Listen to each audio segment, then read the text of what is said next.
Hi hello ಎಲ್ರಿಗೂ ನಮಸ್ಕಾರ. ನಾನು ನಿಮ್ಮ ಪ್ರಮಾಣ ಮಾತಾಡ್ತೀನಿ. ನಾನಿವತ್ತು ಒಂದು ಪ್ರೈವಸಿ ಸೆಟ್ಟಿಂಗ್ನ ತಂದಿದ್ದೀನಿ. ಅದೇನು ಅಂತ ತಿಳ್ಕೊಬೇಕು ಅಂದರೆ ಈಗಲೇ ನಮ್ಮ ಚಾನಲ್ಗೆ ಸಬ್ಸ್ಕ್ರೈಬ್ ಆಗಿ ಹಾಗೂ ಪಕ್ಕದಲ್ಲಿರೋ ಬೆಲ್ಲೈಕನ್ ಕೂಡ ಪ್ರೆಸ್ ಮಾಡಿ. ಬನ್ನಿ ವಿಡಿಯೋ ಸ್ಟಾರ್ಟ್ ಮಾಡೋಣ. ಯಾರಾದರೂ ಅನ್ನೋನ್ ಪರ್ಸನ್ನು ಅಥವಾ ನಿಮ್ಮ ಫ್ರೆಂಡೇನೆ ಫೋನ್ ಮಾಡಿಕೊಡ್ತೀನಿ ಅಂತ ಇಸ್ಕೊಂಡ್ರೆ ನಮಗೊಂದು ಸ್ವಲ್ಪ ಭಯ ಇರುತ್ತೆ. ಬೇರೆ ಏನಾದ್ರು ಚೆಕ್ ಮಾಡಿಬಿಟ್ರೆ, ಇನ್ಸ್ಟಾಗ್ರಾಮ್ ಓಪನ್ ಮಾಡಿದ್ರೆ, ವಾಟ್ಸಪ್ ಓಪನ್ ಮಾಡಿದ್ರೆ ಅಂತ. ಆದರೆ ನಾನು ಇವಾಗ ಹೇಳೋ ಸೆಟ್ಟಿಂಗ್ಸಿಂದ ಈ ಪ್ರಾಬ್ಲಮ್ಗೆ ಒಂದು ಸೊಲ್ಯೂಷನ್ ಸಿಗುತ್ತೆ. ಆ ಸೆಟ್ಟಿಂಗ್ ಏನಪ್ಪ ಅಂತ ತಿಳ್ಕೊಬೇಕಾ? ನಾನು ಸೆಟ್ಟಿಂಗ್ ಹೇಳ್ತಾ ಹೋಗ್ತೀನಿ, ನೀವು ಅದೇ ರೀತಿ ಸೆಟ್ಟಿಂಗ್ ಮಾಡ್ಕೊಳ್ಳಿ. ಹಾಗೆ ಸೈಡ್ ಸ್ಕ್ರೀನಲ್ಲಿ ಕೂಡ ಬರ್ತಾ ಇರುತ್ತೆ ಹೇಗೆ ಸೆಟ್ಟಿಂಗ್ ಮಾಡ್ಕೊಳ್ಳೋದು ಅಂತ. ಫಸ್ಟು ನಿಮ್ಮ ಮೊಬೈಲ್ ಸೆಟ್ಟಿಂಗ್ಸ್ನ ಓಪನ್ ಮಾಡ್ಕೊಳ್ಳಿ. ಓಪನ್ ಮಾಡ್ಕೊಂಡು ಸರ್ಚ್ ಬಾರಲ್ಲಿ ಆ್ಯಪ್ ಪಿನ್ನಿಂಗ್ ಅಂತ ಸರ್ಚ್ ಮಾಡಿ.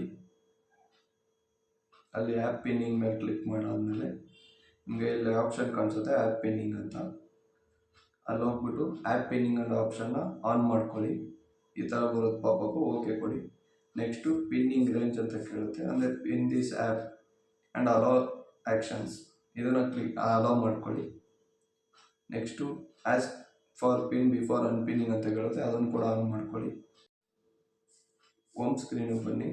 ಹೋಮ್ ಸ್ಕ್ರೀನಿಗೆ ಬಂದಾದಮೇಲೆ ಅಲ್ಲಿ ಓವರ್ ವ್ಯೂ ಅಂತ ಇರುತ್ತೆ. ಆ ಓವರ್ ವ್ಯೂಗೆ ಹೋಗಿ ಅಲ್ಲಿ ಮೇಲ್ಗಡೆ ಕ್ಲಿಕ್ ಮಾಡ್ಕೊಂಡು ಪಿನ್ ಅಂತ ಇರುತ್ತೆ, ಆ ಪಿನ್ ಸೆಲೆಕ್ಟ್ ಮಾಡಿ ಈ ಥರ ಒಂದು ಪಾಪಪ್ ಬರುತ್ತೆ. ನೀವು ಓಕೆ ಕೊಡಬೇಕು. ಓಕೆ ಕೊಟ್ಟಾದಮೇಲೆ ನೀವು ಜಸ್ಟ್ ಇಲ್ಲಿ ಏನೇ ಬೇಕಾದ್ರೂ ಟೈಪ್ ಮಾಡ್ಕೊಬೋದು. ಅವ್ರು ಬೇರೆ ಆ್ಯಪ್ಗೆ ಸ್ವಿಚ್ ಆಗೋ ಥರ ಆಪ್ಷನ್ ಬರೋಲ್ಲ. ನೀವೇನಾದ್ರು ಇದರಿಂದ ಎಕ್ಸಿಟ್ ಆಗಬೇಕು ಅಂದರೆ 2 ಸಲ ಹೋಮ್ ಬಟನ್ ಒತ್ತಿದ್ರೆ ನಿಮ್ಗೆ ಅದು ಬ್ಯಾಕ್ ಹೋಗುತ್ತೆ. ಮತ್ತು ನಿಮ್ಗದು ಸ್ಕ್ರೀನ್ ಲಾಕ್ ಆಗುತ್ತೆ. ಬೇರೆ ಅಪ್ಲಿಕೇಶನ್ ಓಪನ್ ಆಗಲ್ಲ, ಸ್ಕ್ರೀನ್ ಲಾಕ್ ಆಗುತ್ತೆ. ಸೊ ನೀವು ಬೇರೆ ಅಪ್ಲಿಕೇಶನ್ ಓಪನ್ ಮಾಡಬೇಕು ಅಂದರೆ ನಿಮ್ಮ ಸ್ಕ್ರೀನ್ ಅನ್ಲಾಕ್ ಮಾಡಿಕೊಂಡೆ ನೀವು ಬೇರೆ ಅಪ್ಲಿಕೇಶನ್ಸ್ನ ಯೂಸ್ ಮಾಡ್ಕೊಬೇಕಾಗುತ್ತೆ. ನಾನು ಇವತ್ತು ಕೊಟ್ಟಿರೋ ಇನ್ಫಾರ್ಮೇಷನ್ ನಿಮಗೆಲ್ಲ ಯೂಸ್ ಆಗುತ್ತೆ ಅಂತ ಅಂದ್ಕೊಂಡಿದ್ದೀನಿ. ಇದೇ ರೀತಿ ಹೆಚ್ಚಿನ ವಿಡಿಯೋಗೆ ನಮ್ಮ ಚಾನಲ್ನ ಸಬ್ಸ್ಕ್ರೈಬ್ ಮಾಡ್ಕೊಳ್ಳಿ. ಧನ್ಯವಾದಗಳು.